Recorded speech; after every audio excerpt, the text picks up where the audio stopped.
Hello traders. তো আজ আজ হচ্ছে 4 জানুয়ারি, আমরা 5 জানুয়ারির জন্য নিফটি অ্যানালিসিস করব। তো প্রথমেই একটা আমরা নিউজ দেখব। কি নিউজ? US attack Venezuela. তো গতকাল 22 ঘন্টা আগে ইউএস হচ্ছে ভেনেজুয়েলাকে অ্যাটাক করেছে, ঠিক আছে? তো সেই জন্য কি হতে পারে, একটা মার্কেটের জন্য যে কোনো ধরনের অ্যাটাক, মার্কেটের জন্য যে কোনো ধরনের ওয়ার হোক, অ্যাটাক হোক, সেটা হচ্ছে নেগেটিভ। ঠিক আছে, সবসময় নেগেটিভ। তো আমাদেরকে কালকে কালকে আমরা গ্যাপ ডাউন মার্কেট খুলতে পারে। কতটা গ্যাপ ডাউন খুলবে সেটা কিন্তু কাল সকালে গিফট নিফটি যেটা আমাদের আছে, এশিয়ান মার্কেট, সেইটা আমাদের আজকে বন্ধ। তো সেইটা কাল সকালে আমরা দেখতে পাবো যে কতটা গ্যাপ ডাউন খুলতে পারে। ঠিক আছে, তো আমরা সেই হিসাবে আমরা প্ল্যান করব। তো ফার্স্ট আমরা কি দেখলাম যে ইউএস হচ্ছে ভেনেজুয়েলাকে অ্যাটাক করেছিল, অ্যাটাক করেছে কাল। এবং কাল মার্কেট আমাদের মন্ডে, কাল আমাদের মন্ডে মার্কেট খুলবে। তো তার আগে আমরা প্রাইস অ্যাকশন দেখে নেবো যে প্রাইস অ্যাকশন কি বলছে। তো মার্কেট উইকলি চার্ট ফার্স্টে দেখবো, যেহেতু উইকলি ক্লোজ হয়ে গেছে। মান্থলি চার্ট আমরা দেখতে পারি, তখন মান্থলি ডিসেম্বর মাসে ক্যান্ডেল ক্লোজ করে দিচ্ছে। ডিসেম্বর মাসে একটা ক্যান্ডেল হচ্ছে হ্যামার ক্যান্ডেল বানিয়েছে। এবং এখন আমাদের যে জানুয়ারি মাসের যে ক্যান্ডেল চলছে সেটা তার মধ্যে ক্যান্ডেলটা ট্রেড করছে। ঠিক আছে, তো যাই হোক, উইকলি ক্যান্ডেল দেখবো। উইকলি ক্যান্ডেল হচ্ছে একটা বিগ বুলিশ ক্যান্ডেল বানিয়েছে, এখান থেকে একটা হ্যামার ক্যান্ডেল বানিয়েছে। হ্যামার বুলিশ ক্যান্ডেল, যার উপরে উইকটা একদম নেই বললেই চলে। মানে প্রিভিয়াস যে হাই ছিল 2024 সালের হাই, সেই লেভেল ব্রেক করে তার উপর ক্লোজিং দিয়েছে। ঠিক আছে, এবং অল টাইম হাই একটা টাচ করেছে, নতুন অল টাইম হাই যেটাকে বলা চলে। তো মার্কেট সেন্টিমেন্ট কিন্তু ভেরি বিগ বুলিশ, যে কোনো মানুষের কাছে কিন্তু ভেরি বিগ বুলিশ। কেন? Market all time high. ঠিক আছে, মার্কেট এখান থেকে 30,000, 40,000, 50,000, সবাই যে যার মতো বক্তব্য রাখবে। তো আমরা এখান থেকে প্রাইস অ্যাকশন দেখবো। প্রাইস অ্যাকশন দেখবো যে কি হচ্ছে। তো উইকলিতে একটা বুলিশ, তো আমাদের সেন্টিমেন্টও বুলিশই থাকবে। তো ডেলিতে দেখবো কি আছে। ডেলিতেও সেম জিনিস, ডেলিতেও পুলিশ ক্যান্ডেল বানিয়েছে। আগের দিন আমাদের একটা 182 পয়েন্টের একটা র্যালি হয়েছে। ঠিক আছে, তো এটা কোন জোনে ট্রেড করছে? এটা একটা সেলিং জোন। এই যে এখানে একটা সেলিং জোন ছিল। ঠিক আছে, এখানে একটা সেলিং জোন ছিল, সেলিং জোনটাকে ব্রেকআউট করেছে, এখানে একটা সেলিং জোন আছে। ঠিক আছে, তো এই লেভেলটা সেলিং জোন, তো এই লেভেলই ট্রেড করছে। তো এখান থেকে আমরা সেল করে দেবো? না, সেল করব না। আমরা যেমন কি বললাম যে প্রাইস অ্যাকশন কিভাবে, প্রাইস কিভাবে চলে। যেমন এখান থেকে একটা র্যালি মেরেছিল। ঠিক আছে, তো এখানে পজ ক্যান্ডেল, নেক্সট দিন পোস্ট পজ ক্যান্ডেল, নেক্সট দিন থেকে দুদিন আমাদের একটা মুভমেন্ট পেয়েছি। তো এখানেও যদি আমরা সেম দেখি যে এখান থেকে একটা র্যালি মেরেছে, 4 দিন একটা র্যালি মেরেছে। ঠিক আছে, তো আমরা এখানে একটা পজ ক্যান্ডেলের জন্য প্ল্যান করব।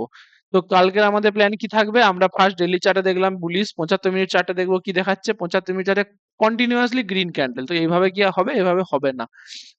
কন্টিনিউয়াসলি গ্রিন ক্যান্ডেল, যেমন এখানে আমরা দেখি যে কন্টিনিউয়াসলি গ্রিন ক্যান্ডেল, এখানে কিন্তু সাইডওয়েজ হয়েছে। তো সেম জিনিস যদি আমরা প্ল্যান করি, কালকেও কিন্তু মার্কেট এই লেভেলে ট্রেড করতে পারে। তো আমরা যদি 15 মিনিট লেভেলটা দেখি, যে 15 মিনিট লেভেলে কি বানিয়েছে। 15 মিনিট লেভেলে আমাদের হচ্ছে একটা সাপোর্ট আছে 26,275। এই লেভেলটা একটা সাপোর্ট আছে। ঠিক আছে, এই লেভেলটা একটা সাপোর্ট। আর হাই আছে হচ্ছে এই লেভেলটা। ঠিক আছে, তো কালকে যদি মার্কেট এর মধ্যে থাকে, কাল কিন্তু আমাদের মার্কেট যদি এই আমি সাপোজ যদি 100 পয়েন্ট কি 50 কি 60 পয়েন্ট যদি গ্যাপ ডাউন খুলে, তাহলে কিন্তু এর মধ্যে 70 পয়েন্টের মধ্যে হলে এই লেভেলের মধ্যে রয়ে যাবে।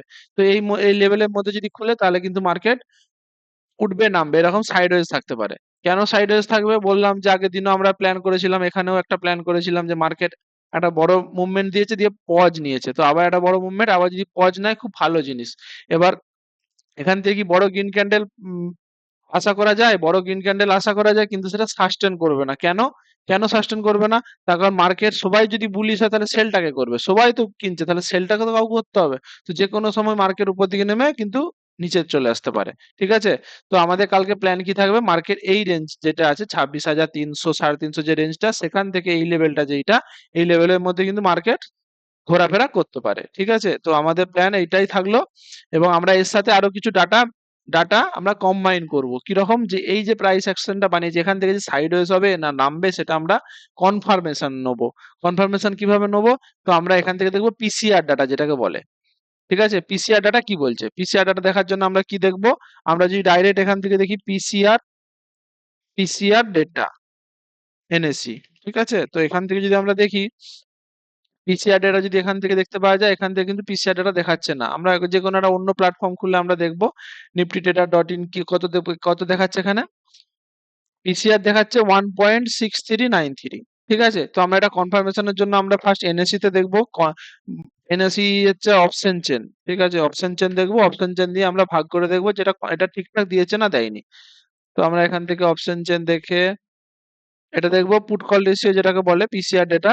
তো ক্যালকুলেটরে আমরা এখান থেকে ভাগ করব কত, 33 52 592 ভাজিত 297 10 কত, 1.6681। এখানে কত দেখাচ্ছে, 1.66 1.63, যাই হোক একটু এখানে রং দেখাচ্ছে, তো এইটা আমাদের অরিজিনাল কত, 1.6681। তো আমরা এখানে কি দেখবো, পিসিআর, পিসিআর যখনই 1.3 থেকে 1.5, 5 নয় 1.4, 1.3 অ্যাবাভ 1.3 যখনই পিসিআর ডেটা হয়ে যাবে তখন কিন্তু মার্কেট একটা রিভার্সাল সাইন দেয়, এটা আমাদেরকে মাথায় রাখতে হবে। ঠিক আছে, তো মার্কেট যদি এখান থেকে গ্যাপ আপ খুলে, গ্যাপ আপ তো খুলবে না কাল, তার কারণ নিউজ হচ্ছে negative, market market gap down খুলবে, গ্যাপ ডাউন খোলার পর কিন্তু পিসিআর ডাটা যদি আমরা এখান থেকে 1.3 1.2 1.1 এই লেভেলে যদি আমরা পিসিআর ডাটা পাই, তখন পিসিআর ডাটা প্রতি 5 মিনিট 2 মিনিট 3 মিনিট ছাড়া আপডেট হয়। তো পিসিআর ডাটা যদি আমরা 1 থেকে 1.2 এই লেভেলে পাই যদি, এবং সেই লেভেলটা কোনো সাপোর্ট লেভেল হয়, যেমন 26,000 এই লেভেলটা, তার নিচে আছে এই লেভেলটা একটা সাপোর্ট আছে, ঠিক আছে, 26,200 এটা একটা বড় সাপোর্ট, যেমন এখান থেকে ব্রেকআউট করেছে, আবার এখানে একটা বড় সাপোর্ট আছে, ঠিক আছে। তো আমরা এই লেভেলে যদি পাই তাহলে কিন্তু এখান থেকে একটা হালকা যদি কোনো বড় প্রাইস অ্যাকশন পাই, কোনো হ্যামার ক্যান্ডেল বানিয়েছে, কোনো হায়ার হাই বানাচ্ছে 5 মিনিট চার্ট, 5 মিনিট ক্যান্ডেল স্টিকে, তাহলে কিন্তু আমরা এখান থেকে একটা বুলিশ বুলিশ ট্রেন্ডের দিকে যেতে পারি, ঠিক আছে। তো আমরা এখান থেকে নেগেটিভ হব না, কেন হব না, তার কারণ মার্কেট সাইডওয়েজ থাকতে পারে। তো এখান থেকে হয়তো এই রেজিস্ট্যান্স থেকে সেল করলে আমাদের টার্গেট ছোট থাকবে, ঠিক আছে, আবার এখান থেকে সেল করলে আবার এখানে থাকতে মিডিল অবধি আসতে পারে, ঠিক আছে। তো যেহেতু মার্কেট স্ট্রং আপ ট্রেন্ডে আছে, তো আমাদের সেল করাটা আমাদের পক্ষে, আমরা যেহেতু রিটেলার আমাদের পক্ষে ট্রেন্ডের পক্ষে যাওয়াটাই ভালো, ঠিক আছে। তো আমরা হালকা রিট্রেসমেন্টের জন্য আমরা সেল করতে পারি, কিন্তু কালকে যে সেলিংটা হওয়ার কথা সেটা কিন্তু আমাদের গ্যাপ ডাউনেই কভার হয়ে যাবে আশা করছি। তারপরে কিন্তু মার্কেট এই লেভেল থেকে হালকা বাউন্স করতে পারে, আবার উপর থেকে নামতে পারে, তো মার্কেট আমাদের কাইন্ড অফ সাইডওয়েজই থাকবে। তো আমরা এর সাথে ডাটাটাও ম্যাচ করে নেবো যে ডাটা কি কথা বলছে। তো ডাটা আমরা এখান থেকে দেখবো যে এফআই ডিআই প্রো কি কাজ করেছে রিটেল, ঠিক আছে। তো আমরা ওইটা আমরা দেখবো, আমরা কি দেখলাম ফার্স্টে, তো এখানে ডেটা দেখবো কি, এটা হচ্ছে 2 তারিখের ডাটা, মানে গত শুক্রবারের ডাটা।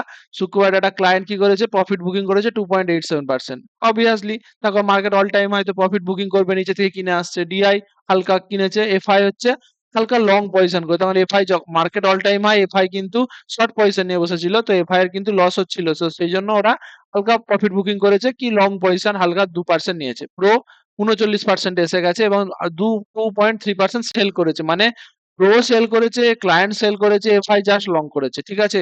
তো এখান থেকে আমরা যে আরো যে মুভমেন্ট নেবে সেটা কিন্তু আমাদের ভুল হবে, এই দিকে মানে উপর দিকে আরো নেওয়াটা কিন্তু আমাদের পক্ষে ভুল। কেন কেন ভুল, তার কারণ 1 নম্বর হচ্ছে পিসিআর নেগেটিভ, ঠিক আছে, পিসিআর ডেটা নেগেটিভ, ঠিক আছে।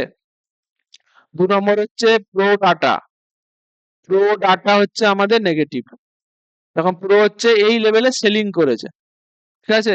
তো প্রো আবার কিনবে কখন, তাদের নিচু লেভেল চাই, তারা কি এখানে কিনবে, এখানে কিনবে না, তখন মার্কেট এখান থেকে দেখো, এখান থেকে কন্টিনিউয়াসলি র্যালি মারছে, কতক্ষণ থেকে 25,800 থেকে 26,300, না না করে 2 দিনে 3 দিনে প্রায় 500 পয়েন্ট 450 পয়েন্ট র্যালি দিয়েছে। তো এই জায়গায় কি কিনবে মার্কেট, আবার কনসলিডেশন করবে কি নামবে, সেই জায়গায় প্রো যদি আবার আমাদের একটু কিনে, তখন সেখানে আমরা বুলিশ সেন্টিমেন্ট নিতে পারি। তো কালকে আমাদের প্ল্যান এইটাই থাকলো, কি রকম প্ল্যান, সাইডওয়েজ থাকতে পারে কিংবা মার্কেট হালকা রিট্রেস করতে পারে, ঠিক আছে। তো আমরা সেই হিসাবে প্ল্যান করব। তো এই হচ্ছে প্ল্যান আমাদের কালকের মতো। ধন্যবাদ।